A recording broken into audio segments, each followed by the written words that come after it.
Minister, a very warm good morning to you, and thank you so much for your time. I mean, what informed the decision to rather appoint an interim board as opposed to a permanent Ingonyama Trust board?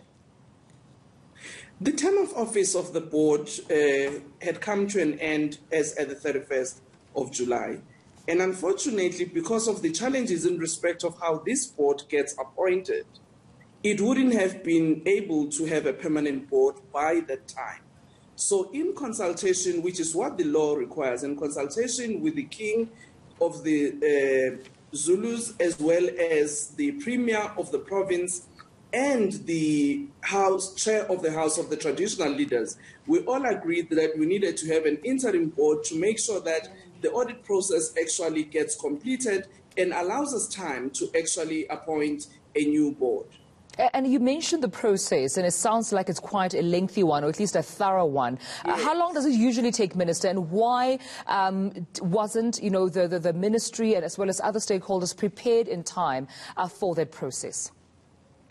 Well, I think it's important for me to indicate that if you look at the nature of that legislation and how it prescribes this board and its composition, there are certain members that have to be nominated by the minister in consultation with the premier, and after which the premier must then consult with the king, and then the king must make up his mind in looking at the names that have been proposed, and also the consultation with the House of Traditional Leaders must take place. So it actually is an onerous process in the way in which it happens. So those consultations, unfortunately, you can't put timelines on how other stakeholders in the process engage on the nomination process as well as the choices that they finally make. Remember that the Ingonyama Trust Board is a creation of statute as at 1997 when it was amended from the KwaZulu Natal Act, Izipakanyiswa Act, rather.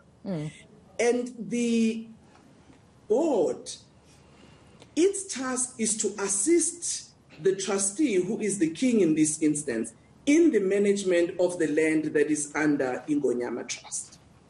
And with that being said, if I may come in there, Minister, with that being said, yes, because of this very big responsibility they have in assisting the king, watching over, tribes and communities living on the land, do you have a set date as to when a permanent structure then would be appointed?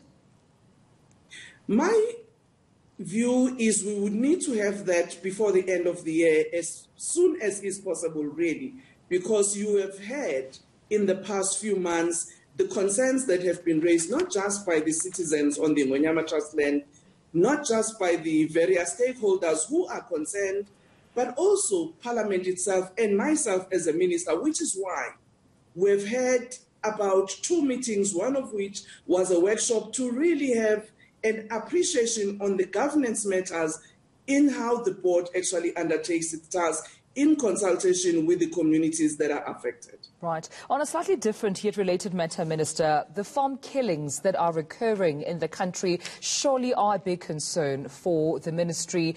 Any, strategy in place whatsoever to ensure that lives are rather protected and that, the farm killings in South Africa do come to an end?